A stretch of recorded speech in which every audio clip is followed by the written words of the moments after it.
സ്ത്രീകൾക്കും കുട്ടികൾക്കും പിടിപെട്ടേക്കാവുന്ന രോഗങ്ങളും അവയ്ക്കുള്ള പ്രതിവിധിയുമായി ഡോക്ടേഴ്സ് വ്യൂ.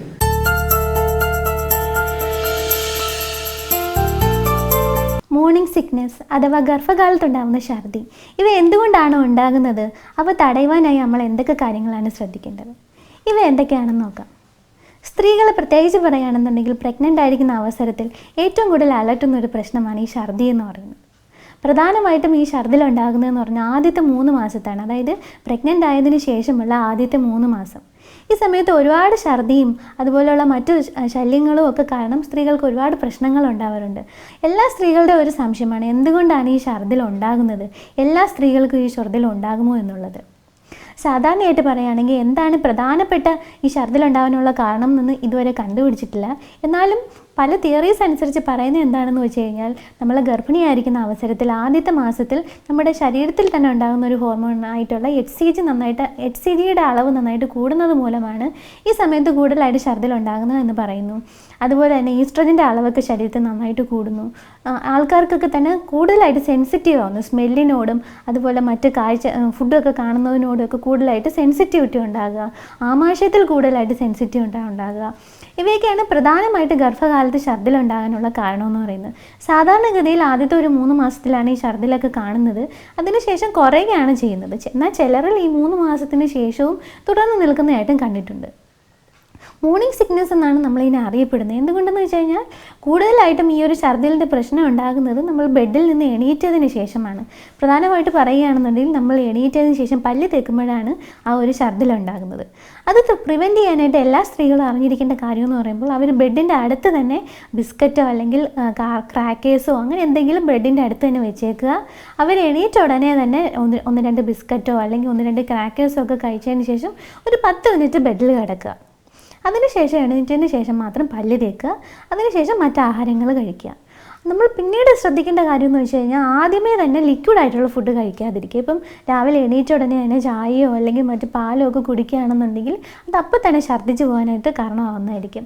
അതിനാൽ ആദ്യം ഒന്ന് ബിസ്ക്കറ്റോ മറ്റ് ആഹാരമൊക്കെ കഴിച്ചൊന്ന് സ്റ്റേബിൾ ആയതിനു ശേഷം മാത്രം ലിക്വിഡായിട്ടുള്ള ആഹാരങ്ങൾ കഴിക്കുക. ഇപ്പോൾ രാവിലേക്ക് ബ്രേക്ക്ഫാസ്റ്റ് കഴിച്ചതിന് ശേഷം ലിക്വിഡായിട്ടുള്ള ആഹാരം കഴിക്കുന്നതായിരിക്കും നല്ലത്. പിന്നീടുള്ളൊരു പ്രശ്നമെന്ന് പറയുമ്പോഴത്തേക്കിനും ഒരുപാട് വെള്ളം കുടിക്കാമോ അല്ലെങ്കിൽ വെള്ളം കുടിച്ചു കഴിഞ്ഞാൽ ഛർദിൽ കൂടുമോ എന്നൊക്കെയാണ് സ്ത്രീകളുടെ അടുത്ത സംശയം എന്ന് പറയുമ്പോൾ. ശ്രദ്ധിക്കേണ്ട കാര്യം എന്ന് പറഞ്ഞാൽ ഈ സമയത്ത് ധാരാളമായിട്ട് വെള്ളം കുടിക്കണം. പക്ഷേ നമ്മൾ ഫുഡ് കഴിക്കുന്നതിന് തൊട്ട് മുന്നേയോ അല്ലെങ്കിൽ ഫുഡ് കഴിച്ചതിന് ശേഷമോ ഒരുപാട് വെള്ളം കുടിക്കാൻ പാടില്ല. അതിനിടയിലുള്ള ഇടവേളയിൽ ഒരു 1 മണിക്കൂറോ അല്ലെങ്കിൽ 2 മണിക്കൂറോ ഒക്കെ കൂടുമ്പോൾ ഒരുപാട് അളവിലല്ലാതെ ചെറിയ അളവിൽ സിപ്പ് ചെയ്ത് വെള്ളം കുടിക്കുക. നന്നായി വെള്ളം കുടിക്കാനായിട്ട് ശ്രദ്ധിക്കണം. കാരണം എന്ന് പറയുമ്പോൾ നമുക്ക് വോമിറ്റിങ്ങും ഒക്കെ ഉള്ളത് കാരണം ശരീരത്തിൽ നന്നായിട്ട് നിർജ്ജലീകരണം വരുന്നതാണ്. അതിനൊപ്പം നമ്മൾ വെള്ളം കൂടി കുടിക്കാതിരിക്കുകയാണെന്നുണ്ടെങ്കിൽ ശരീരത്തിൽ ഡീഹൈഡ്രേഷൻ വരികയും മൂത്രം നന്നായിട്ട് പോകാതിരിക്കുകയും യൂറിനറി ഇൻഫെക്ഷൻ വരികയൊക്കെ ചെയ്യുന്നതായിരിക്കും. പിന്നീട് നമ്മൾ ശ്രദ്ധിക്കേണ്ട കാര്യം എന്ന് പറയുമ്പോൾ നന്നായിട്ട് ഛർദിലുണ്ടെന്ന് കാണുമ്പോൾ പല സ്ത്രീകൾ ആഹാരം കഴിക്കാറില്ല. എന്നാൽ അങ്ങനെ ചെയ്യാൻ പാടില്ല. നമ്മളിപ്പോൾ ആഹാരം കഴിക്കുകയാണെങ്കിൽ നമുക്കൊരു 10% ആഹാരം നമ്മൾ കഴിച്ചു, അതിലൊരു 8% ഛർദ്ദിച്ചു പോയാലും ഒരു 2% നമ്മുടെ ശരീരത്തിൽ ശേഷിക്കുന്നതായിരിക്കും. നമുക്ക് അതിൽ നിന്ന് ആവശ്യത്തിനുള്ള പോഷകങ്ങൾ ലഭിക്കുന്നതുമായിരിക്കും. അതിനാൽ ഛർദിലുണ്ടെന്ന് കരുതി ആഹാരം കഴിക്കാൻ ഒട്ടും വിമുഖത കാണിക്കാൻ പാടുകയില്ല. നന്നായിട്ട് ആഹാരം കഴിക്കുക. അത് ഛർദ്ദിച്ചു പോവുകയാണെന്നുണ്ടെങ്കിൽ അതിൻ്റെ രീതിയിലുള്ള എന്തെങ്കിലും ചെറിയ രീതിയിലുള്ള പൊടിക്കൈകളായിട്ടുള്ള മരുന്നുകളൊക്കെ കഴിക്കുകയോ അല്ലെങ്കിൽ എന്തെങ്കിലും ആയുർവേദ മരുന്നുകളൊക്കെ കഴിക്കുകയോ ഒക്കെ ചെയ്യാവുന്നതാണ്.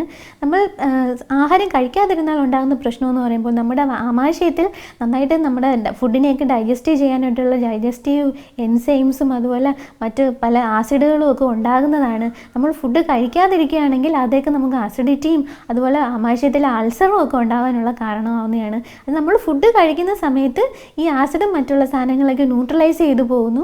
അതുകൊണ്ട് തന്നെ നമ്മൾ ഫുഡ് കഴിക്കാതിരിക്കാൻ ഒരു കാരണവശാലും ഫുഡ് കഴിക്കാതിരിക്കാൻ പാടില്ല. ഇടവേളകളിൽ ഇടയ്ക്കിടയ്ക്ക് കഴിക്കുക. ഗർഭിണികൾ ഫുഡ് കഴിക്കുമ്പോൾ ശ്രദ്ധിക്കേണ്ട കാര്യം എന്ന് പറഞ്ഞാൽ 3 നേരം നല്ല ഹെവി ആയിട്ടുള്ള ഫുഡ് കഴിക്കുന്നതിന് പകരം 6 നേരമായിട്ട് ചെറിയ അളവിൽ കഴിക്കുകയാണ് വേണ്ടത്. അപ്പം പെട്ടെന്ന് തന്നെ ഫുഡ് ഡൈജസ്റ്റ് ചെയ്യുന്നതുമായിരിക്കും ഈ ഓഖാനത്തിൻ്റെയും അതുപോലെ ഛർദിലിൻ്റെയൊക്കെ പ്രശ്നം കുറയുന്നതുമായിരിക്കും. എല്ലാ ഗർഭിണികളും ശ്രദ്ധിക്കേണ്ട കാര്യം എന്ന് പറയുമ്പോൾ ആദ്യത്തെ സമയത്തെന്നൊക്കെ പറയുമ്പോൾ അവർക്ക് പെട്ടെന്ന് നല്ല ഈ സ്മെല്ലിനോടൊക്കെ നല്ല സെൻസിറ്റീവ് ആയിരിക്കും. അതായത് ഈ ചെറിയ രീതിയിലുള്ള ഫുഡൊക്കെ ഉണ്ടാകുന്ന മണമോ അല്ലെങ്കിൽ മസാലയുടെ മണമോ ഒക്കെ തന്നെ പെട്ടെന്ന് തന്നെ അവർക്ക് ഓക്കാനോ ഛർദിലോ ഉണ്ടാക്കുന്നതായിരിക്കും. അതിനാൽ വീട്ടിൽ പാചകം ചെയ്യുന്ന സമയത്ത് ഗർഭിണികളൊക്കെ ഉള്ള വീടാണെന്നുണ്ടെങ്കിൽ അവർക്ക് അതേ സ്മെല്ല് ഉണ്ടാകാത്ത രീതിയിൽ വേണം ഫുഡ് പാചകം ചെയ്യാനായിട്ട്. ഒരുപാട് ചൂടോടുകൂടി ഗർഭിണികൾ ആഹാരം കഴിക്കാൻ പാടില്ല. കാരണം ഒരുപാട് ചൂടുണ്ടായിരിക്കുന്ന അവസരത്തിൽ അതിൽ നിന്ന് നന്നായിട്ട് സ്പൈസി ആയിട്ടുള്ള സ്മെല്ലുണ്ടാവാനും സാധ്യതയുണ്ട്. അവയും ഈ ഓഖാനത്തിൻ്റെയും ഛർദിലിൻ്റെയൊക്കെ പ്രശ്നം കൂട്ടുന്നതായിരിക്കും. അപ്പോൾ ഫുഡ് കഴിച്ച ഉടനെ തന്നെ കിടന്നുറങ്ങുന്നതാണ് എല്ലാ ഗർഭിണികളും സാധാരണ ചെയ്യുന്ന കാര്യം എന്ന് പറയുന്നത്. അങ്ങനെ ചെയ്യാൻ പാടില്ല. അങ്ങനെ ചെയ്യുകയാണെങ്കിലും ഈ പറഞ്ഞ ഛർദിലിൻ്റെയൊക്കെ പ്രശ്നം കൂടുന്നതായിരിക്കും. ഫുഡ് കഴിച്ചതിന് ശേഷം കിടക്കുന്നതിന് പകരം കുറച്ചൊന്ന് എണീറ്റ് നടക്കുകയോ അല്ലെങ്കിൽ നല്ല ഫ്രഷ് എയർ കിട്ടുന്നിടത്തോട്ടൊന്ന് ചെന്ന് നിൽക്കുകയോ അല്ലെങ്കിൽ പാട്ട് കേൾക്കുകയോ അങ്ങനെ എന്തെങ്കിലുമൊക്കെ ചെയ്തിട്ട് നമ്മുടെ മനസ്സൊന്ന് ഡൈവേർട്ട് ചെയ്യുന്നതായിരിക്കും നല്ലതെന്ന് പറയുന്നത്. എപ്പോഴും നമുക്ക് സന്തോഷകരമായിട്ട് ഇരിക്കാനായിട്ട് ശ്രദ്ധിക്കുക. കാരണം ഒരുപാട് സ്ട്രെസ്സും അതുപോലെ വീട്ടിലൊക്കെ പല പ്രശ്നങ്ങളൊക്കെ ഉള്ള കുടുംബത്തിലുള്ള സ്ത്രീകൾക്ക് കൂടുതലായിട്ടും ഈ ഛർദിലിൻ്റെ പ്രശ്നം കാണാറുണ്ട്. അതുകൊണ്ട് തന്നെ സ്ട്രെസ്സൊക്കെ ഉള്ള സ്ത്രീകളാണെന്നുണ്ടെങ്കിൽ അവരുടെ മാനസിക സമ്മർദ്ദമൊക്കെ കുറയ്ക്കാനായിട്ട് ചെറിയൊരു പാട്ടൊക്കെ കേൾക്കുക അല്ലെങ്കിൽ ഗാർഡനിങ് ഒക്കെ ചെയ്യുകയോ അല്ലെങ്കിൽ നല്ല TV പരിപാടികളൊക്കെ കാണുകയൊക്കെ ചെയ്യുകയാണെന്നുണ്ടെങ്കിൽ വളരെ നല്ലതായിരിക്കും. പ്രത്യേകിച്ച് ശ്രദ്ധിക്കേണ്ട കാര്യമെന്ന് പറയുമ്പോൾ ഒറ്റ ഇരിപ്പിൽ ഗർഭിണികൾ ഒരു സ്ഥലത്ത് ഒരുപാട് നേരം ഇരിക്കാൻ പാടില്ല. അത് കുട്ടിക്കും പ്രശ്നം ഉണ്ടാക്കും, അതുപോലെ തന്നെ ഗർഭിണിക്കും പ്രശ്നം ഉണ്ടാക്കുന്നതാണ്. അതിന് കുറച്ച് നേരം ഇരുന്നതിന് ശേഷം ഒന്ന് എണീറ്റ് നടക്കുകയോ അല്ലെങ്കിൽ നല്ല വായുസഞ്ചാരമുള്ള സ്ഥലത്തൊക്കെ പോയി നിൽക്കുകയൊക്കെ ചെയ്യുന്നത് വളരെ നല്ലതായിരിക്കും. ഗർഭിണിയായിട്ടിരിക്കുന്ന അവസരത്തിൽ ഈ ഛർദിലിനോട് പോലെ തന്നെ ഉണ്ടാകുന്ന മറ്റൊരു പ്രശ്നമാണ് കോൺസ്റ്റിപ്പേഷൻ, അതായത് മലബന്ധം എന്ന് പറയുന്നത്. അതും ഈ ഗർഭിണിയായിരിക്കുന്ന ആദ്യത്തെ മാസങ്ങളിലും അതുപോലെ 3 മാസത്തിന് ശേഷം കൂടി വരുന്നതായിട്ടും കാണാറുണ്ട്. ഇവ ഉണ്ടാകുന്നതിൻ്റെ പ്രധാന കാരണം എന്ന് പറയുമ്പോൾ ആ സമയത്ത് വരുന്ന ഹോർമോൺ വ്യതിയാനങ്ങളാണ്. ഗർഭിണിയായിട്ടിരിക്കുന്ന അവസരത്തിൽ ഛർദി ഉണ്ടാകുന്നതും ഈ ഹോർമോൺ വ്യതിയാനങ്ങൾ മൂലം തന്നെയാണ്. കോൺസ്റ്റിപ്പേഷൻ ഉണ്ടാകുന്നതും ഈ ഒരു പ്രശ്നം കൊണ്ട് തന്നെയാണ്. ഇവ മാറ്റുവാനായിട്ട് ശ്രദ്ധിക്കേണ്ട കാര്യമെന്ന് പറയുമ്പോഴത്തേക്കും നന്നായിട്ട് ഫൈബർ കണ്ടൻറ്റുള്ള ആഹാരങ്ങൾ, അതായത് നാരുകൾ അടങ്ങിയിട്ടുള്ള ആഹാരങ്ങൾ കഴിക്കുക. ധാരാളം പച്ചക്കറികളും പഴവർഗ്ഗങ്ങളും തവിടോടുകൂടി അരിയും ഗോതമ്പും ഒക്കെ കഴിക്കുകയാണെന്നുണ്ടെങ്കിൽ നന്നായിട്ട് ഈ സമയത്തുണ്ടാകുന്ന മലബന്ധമൊക്കെ മാറുന്നതായിരിക്കും. അതുപോലെ ധാരാളം വെള്ളം കുടിക്കുക. ഒരുപാട് സ്ട്രെയിൻ ചെയ്യാതിരിക്കാനായിട്ട് ശ്രദ്ധിക്കാനും. ഒരുപാട് സ്ത്രീകൾക്ക് ഈ സമയത്ത് പൈൽസിൻ്റെയും ഫിഷറിൻ്റെയൊക്കെ പ്രശ്നങ്ങളൊക്കെ ഉണ്ടാവാറുണ്ട്. അതുകൊണ്ട് തന്നെ മലബന്ധമാണ് അതിൻ്റെ പ്രധാന കാരണമെന്ന് പറയുന്നത്. അതുകൊണ്ട് തന്നെ നന്നായിട്ട് ഈ സമയത്ത് ഒരുപാട് സ്ട്രെയിൻ ചെയ്യാതിരിക്കുക. എന്തെങ്കിലും പ്രശ്നമുണ്ടെങ്കിൽ പെട്ടെന്ന് തന്നെ ഡോക്ടറെ അടുത്ത് ചോദിച്ചിട്ട് അതിനുള്ള മരുന്നുകൾ കഴിക്കാനായിട്ട് ശ്രദ്ധിക്കുക. ഗർഭിണിയായിരിക്കുന്ന സ്ത്രീകൾക്ക് ചെറിയ രീതിയിലുള്ള വീട്ടിൽ തന്നെ കഴിക്കാവുന്ന കുറച്ച് പച്ചമരുന്നുകളോ അല്ലെങ്കിൽ മറ്റ് ഔഷധങ്ങൾ ഏതൊക്കെയാണെന്ന് പറയുകയാണെങ്കിൽ അതിൽ പ്രധാനപ്പെട്ട ഒന്നെന്ന് പറയുന്നത് ഇഞ്ചിയാണ്. നന്നായിട്ട് ഛർദ്ദിക്കാൻ വരുന്ന അവസരത്തിൽ ഒരു ഇഞ്ചി എടുത്ത് മണപ്പിച്ചാൽ തന്നെ അവർക്ക് നല്ലൊരു ആശ്വാസം കിട്ടുന്നതായിരിക്കും. ഇഞ്ചിയുടെ നീരെടുത്തിട്ട് അത് കുറച്ച് തേനും കൂടി ചേർത്ത് കുറച്ച് വെള്ളത്തിൽ ഡൈല്യൂട്ട് ചെയ്ത് കഴിക്കുന്നത് നല്ലതായിരിക്കും. അല്ലെന്നുണ്ടെങ്കിൽ കുറച്ച് ഇഞ്ചി ഇട്ടിട്ട് ഇഞ്ചി കാപ്പി ഇട്ട് കുടിക്കുക. അതായത് കാപ്പിപ്പൊടി അതിനകത്ത് ഇടേണ്ട ആവശ്യമില്ല. ഇഞ്ചി കുറച്ച് നുറുക്കി ഇട്ടിട്ട് അത് വെള്ളത്തിൽ നന്നായിട്ട് തിളപ്പിക്കുക. അത് ഊറ്റിയെടുത്തതിന് ശേഷം കുറച്ച് തേനും കൂടി ചേർത്തിട്ട് കഴിക്കുക. അതുപോലെ ലെമണേഡ്, അതായത് നാരങ്ങ വെള്ളം കഴിക്കുന്നത് വളരെ നല്ലതാണ്. നാരങ്ങ വെള്ളം എടുത്തതിന് ശേഷം അതിനകത്ത് കുറച്ച് ഇഞ്ചിയുടെ നീരും കുറച്ച് തേനും കൂടി ചേർത്തിട്ട് ദിവസത്തിൽ ഏതെങ്കിലുമൊക്കെ സമയത്ത് കഴിക്കുക. അതുപോലെ നാരങ്ങ മണപ്പിക്കുകയൊക്കെ ചെയ്യുന്നത് വളരെ നല്ലതായിരിക്കും. ഈ സമയത്തെന്ന് പറയുമ്പോൾ കൂടുതലായിട്ട് സലൈവേഷനൊക്കെ നന്നായിട്ട് കൂടുന്നതാണ്. വായിലൊക്കെ ഒരുപാട് ഉപ്പുരസത്തോടു കൂടി സലൈവ വരുന്നു. അതുപോലെ തന്നെ ഓഖാനത്തിൻ്റെയൊക്കെ പ്രശ്നങ്ങളും ഒക്കെ എപ്പോഴും വരുന്നു. അത് മാറ്റാനായിട്ട് നമ്മൾ ശ്രദ്ധിക്കേണ്ട കാര്യം എന്ന് പറഞ്ഞാൽ റെസിൻസ് എന്നൊക്കെ അറിയപ്പെടുന്ന ഉണക്കമുന്തിരി, ഉണങ്ങിയിട്ടുള്ള ഫ്രൂട്ട്സ് ഒക്കെ കുറച്ച് കയ്യിൽ സൂക്ഷിച്ചിട്ട് അവ വായിലിടുക. വായിലിട്ടതിന് ശേഷം പെട്ടെന്ന് തന്നെ ചവച്ച് കഴിക്കാതിരിക്കുക. കുറച്ച് നേരം വായിലിട്ടതിന് ശേഷം സാവധാനം ചവച്ച് കഴിക്കുക. ഇങ്ങനെയൊക്കെ ചെയ്യുകയാണെങ്കിലും ആ ഒരു ഓക്കാനത്തിൻ്റെ പ്രശ്നമൊക്കെ കുറയുന്നതായിരിക്കും. പിന്നീട് ഏറ്റവും നല്ലൊരു സാധനം എന്ന് പറയുന്നത് നമ്മുടെ ഈ നാരങ്ങയുടെ തോടാണ്. നാരങ്ങ നന്നായിട്ട് വെള്ളത്ത് വെച്ച് ഉണക്കിയെടുക്കുക. എന്നിട്ട് അത് പൊടിച്ച് വെച്ചതിന് ശേഷം ഛർദിലൊക്കെ നന്നായിട്ട് കൂടുതലായിട്ട് തോന്നുന്ന സമയത്ത് ആ ഒരു പൊടി കുറച്ച് വെള്ളത്തിൽ ചേർത്തിട്ട് സിപ്പ് ചെയ്ത് കുടിക്കുന്നതൊക്കെ വളരെ നല്ലതായിരിക്കും. അതുപോലെ ജീരക വെള്ളം കുടിക്കുന്നത് നല്ലതാണ്. അത് കുറച്ച് സിട്രസ് ആയിട്ടുള്ള ഫ്രൂട്ട്സ്, അതിലുള്ള മാതള നാരങ്ങയും അതുപോലെ ഓറഞ്ചും ഒക്കെ ചേർത്തിട്ടുള്ള ജ്യൂസോ അല്ലെങ്കിൽ അവയൊക്കെ മണപ്പിക്കുകയൊക്കെ ചെയ്യുന്നതൊക്കെ ഈ സമയത്ത് വളരെ നല്ലതായിരിക്കും. ഫുഡിൻ്റെ കാര്യത്തിൽ ശ്രദ്ധിക്കേണ്ടതെന്ന് വെച്ച് കഴിഞ്ഞാൽ ഒരുപാട് ഓയിലി ആയിട്ടുള്ള ഫുഡും ഒരുപാട് സ്പൈസി ആയിട്ടുള്ള ഒരുപാട് മസാലയും എരിവും ഒക്കെ ചേർന്നിട്ടുള്ള ആഹാരമൊക്കെ കഴിവതും കുറയ്ക്കുന്നതായിരിക്കും നല്ലത്. അതുപോലെ ഒരുപാട് നോൺ വെജ് ഒക്കെ കഴിക്കുന്നതും ചെറുതായിട്ടൊന്ന് കുറയ്ക്കുക. പ്രത്യേകിച്ച് പറയുകയാണെങ്കിൽ ഒരുപാട് എരിയും പുളിയും ഒരുപാട് മസാലയും എണ്ണയൊക്കെ ചേർന്നിട്ടുള്ള ആഹാരമൊക്കെ ഈ ആദ്യത്തെ മാസത്തിലൊക്കെ ഒന്ന് കുറയ്ക്കുന്നതായിരിക്കും നല്ലത്. എന്ന് വെച്ചാൽ മീനൊക്കെ കഴിക്കുന്നത് വളരെ നല്ലതാണ്. മീനായാലും നല്ല നാടൻ കോഴിയുടെ ചിക്കനൊക്കെ ആണെന്നെങ്കിലും അതൊക്കെ കറിയൊക്കെ വെച്ച് കഴിക്കുന്നത് നല്ലതായിരിക്കും. ഒരുപാട് ആഹാരം ഒരുമിച്ച് കഴിക്കുന്നതിന് പകരം ചെറിയ ഇടവേളകളായിട്ട് കഴിക്കുക. പച്ചക്കറികളും പഴവർഗ്ഗങ്ങളും നന്നായിട്ട് കഴിക്കാനായിട്ട് ശ്രദ്ധിക്കണം. കാര്യം അവയിൽ നിന്നാണ് നമുക്ക് നന്നായിട്ട് അയണിൻ്റെ അളവൊക്കെ കിട്ടുന്നത്. പിന്നീട് ഫുഡ് കഴിക്കുന്ന കാര്യത്തിന് ശേഷം ശ്രദ്ധിക്കേണ്ട കാര്യം എന്ന് പറഞ്ഞാൽ എല്ലാ ഗർഭിണികളും ആദ്യത്തെ മാസത്തിൽ കഴിക്കുന്ന ഒരു മരുന്നാണ് ഫോളിക് ആസിഡ് എന്ന് പറയുന്നത്. ഈ ഫോളിക് ആസിഡിൻ്റെ ഗുളിക നമ്മളിപ്പം രാവിലെ തന്നെ ഈ ഓഖാനമൊക്കെ ഉള്ള സമയത്താണ് നമ്മൾ കഴിക്കുക എന്നുണ്ടെങ്കിൽ അത് ഛർദ്ദിച്ച് പോവുകയാണെന്നുണ്ടെങ്കിൽ പിന്നീട് ഒരു ഗുളികയും കൂടെ കഴിക്കാനായിട്ട് ശ്രദ്ധിക്കണം. കാര്യം അത് അബ്സോർബ് ചെയ്യുന്നതിന് മുന്നെയാണ് ഈ ഛർദ്ദിൽ ഉണ്ടാകുന്നതെന്നുണ്ടെങ്കിൽ അത് ആ മരുന്നിൻ്റെ ഗുണം നമുക്ക് കിട്ടുന്നതായിരിക്കില്ല. അതിനാൽ അങ്ങനെ ഛർദ്ദിച്ച് പോവുകയാണെങ്കിൽ പിന്നീട് ഒരു ഗുളികയും കൂടെ കഴിക്കാനായിട്ട് ശ്രദ്ധിക്കുക. അത് കഴിഞ്ഞിട്ട് നമ്മൾ ആദ്യത്തെ 3 മാസത്തിന് ശേഷം കഴിക്കുന്നത് അയൺ ടാബ്ലറ്റും കാൽസ്യം ടാബ്ലറ്റും ഒക്കെയാണ്. അവയൊക്കെ തന്നെ ഈ ഡോക്ടർ പറയുന്ന സമയത്ത് തന്നെ കഴിക്കാനായിട്ട് ശ്രദ്ധിക്കണം. കാര്യം ഒരുപാട് പേർക്ക് അയൺ ടാബ്ലറ്റൊക്കെ കഴിക്കുന്ന സമയത്ത് ആമാശയത്തിൽ ഒരുപാട് ഗ്യാസിൻ്റെ പ്രശ്നങ്ങളും അതുപോലെ അസിഡിറ്റിയുടെ പ്രശ്നങ്ങളൊക്കെ ഉണ്ടാകുന്നതായിരിക്കും. അതുമൊക്കെ തന്നെ ഈ ഛർദ്ദിലും ഒക്കെ ഉണ്ടാക്കുന്നു. അതുകൊണ്ട് തന്നെ ഡോക്ടറുടെ നിർദ്ദേശപ്രകാരം ഏത് സമയത്താണ് കഴിക്കേണ്ടതെന്ന് എല്ലാ സ്ത്രീകളും ചോദിച്ച് മനസ്സിലാക്കിയിട്ട് ആ സമയത്ത് തന്നെ കഴിക്കാനായിട്ട് ശ്രദ്ധിക്കാം. ആയുർവേദ മരുന്നുകളായിട്ടുള്ള പല മരുന്നുകളും ഗർഭിണികളുടെ ഈ ഛർദ്ദിക്ക് വളരെ ഉത്തമമായിട്ടുള്ളതാണ്. അവയൊന്നും നമ്മൾ നേരിട്ട് കഴിക്കാൻ പാടില്ല. ഒരു ഡോക്ടറുടെ നിർദ്ദേശപ്രകാരം മാത്രം കഴിക്കുക.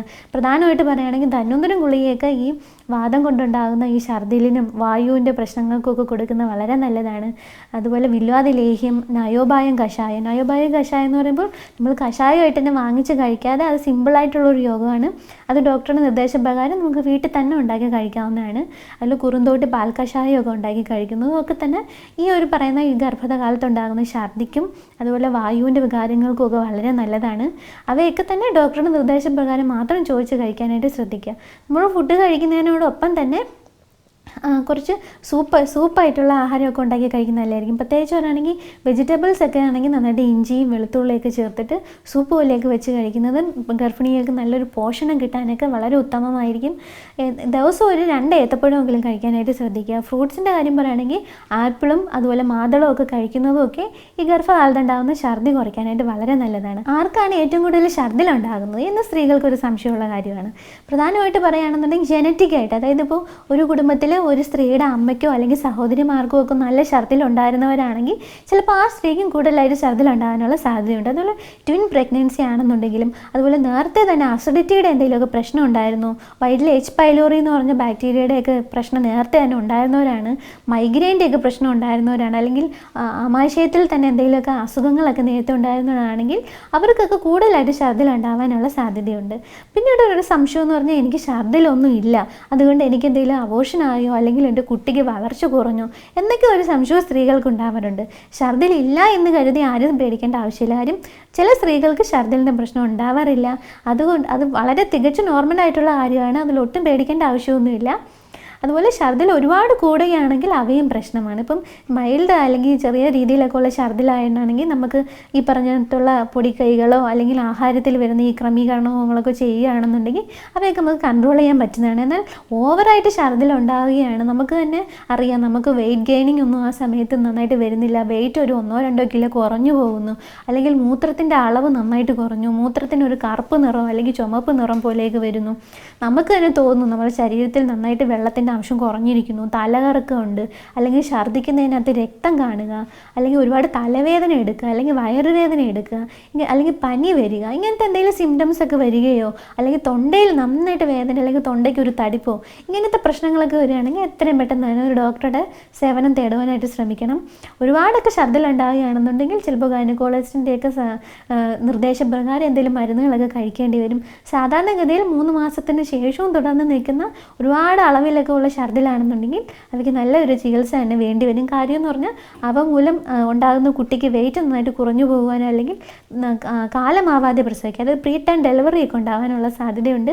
അതിനാൽ ഗർഭകാലത്തുണ്ടാകുന്ന ഛർദ്ദി എന്ന് പറയുമ്പോൾ നമ്മൾ കുറച്ചൊക്കെ ഒന്ന് കാര്യമായിട്ട് എടുക്കേണ്ട കാര്യം തന്നെയാണ്. കാര്യം അമിതമായിട്ടുള്ള ഛർദ്ദിയാണെങ്കിൽ അവയൊന്ന് കൺട്രോൾ ചെയ്യാനായിട്ട് ശ്രദ്ധിക്കണം. കാര്യം ആ സമയത്ത് നമ്മൾ എടുക്കുന്ന സപ്ലിമെൻറ്റ്സ് ഒന്നും ചിലപ്പോൾ അയൺ ടാബ്ലറ്റും കാൽസ്യം ടാബ്ലറ്റും ഒന്നും കറക്റ്റായിട്ട് നമുക്ക് അബ്സോർബ് ആയി എന്ന് വരില്ല. അതുകൊണ്ട് അവയൊക്കെ ശ്രദ്ധിക്കുക. ഇപ്പോൾ പാലൊക്കെ കഴിക്കുകയാണെന്നുണ്ടെങ്കിൽ വെറും വയറ്റിൽ പാലൊന്നും അധികം കഴിക്കാതിരിക്കാനായിട്ട് ശ്രദ്ധിക്കണം.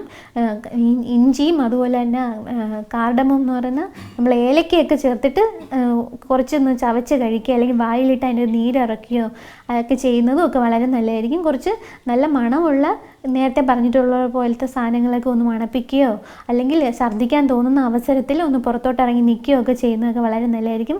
വീട്ടിലെല്ലാവരും തന്നെ ഗർഭിണിയെ ഈ സമയത്ത് നന്നായിട്ട് സപ്പോർട്ട് ചെയ്യണം. അവർക്ക് ഛർദ്ദിലിൻ്റെ പ്രശ്നങ്ങൾക്ക് കൂടുതലുണ്ടാവുകയാണെങ്കിൽ അവർ കൂടെ നിൽക്കുകയും അവർക്ക് നന്നായിട്ട് ആശ്വാസം പകരുകയും ഒന്ന് നടുവിനൊക്കെ തടവി കൊടുക്കുകയൊക്കെ ചെയ്യുന്നതൊക്കെ വളരെ നല്ലതായിരിക്കും. അങ്ങനെയൊക്കെ ചെയ്യുകയാണെന്നുണ്ടെങ്കിൽ ഗർഭകാലത്തുണ്ടാകുന്ന ഈ ഒരു ഛർദ്ദിൽ നമുക്ക് ഒരു പരിധി വരെ കൺട്രോൾ ചെയ്യാനും പറ്റും. അതുപോലെ മിക്ക സ്ത്രീകൾക്ക് ഇപ്പോൾ മനസ്സിലായി കാണും എന്തൊക്കെ കാര്യമാണ് അവർ സാധാരണ പ്രഗ്നൻ്റ് ആയിരിക്കുന്ന സമയത്ത് ശ്രദ്ധിക്കേണ്ടതെന്ന് മനസ്സിലായി കാണുമെന്ന് കരുതുന്നു.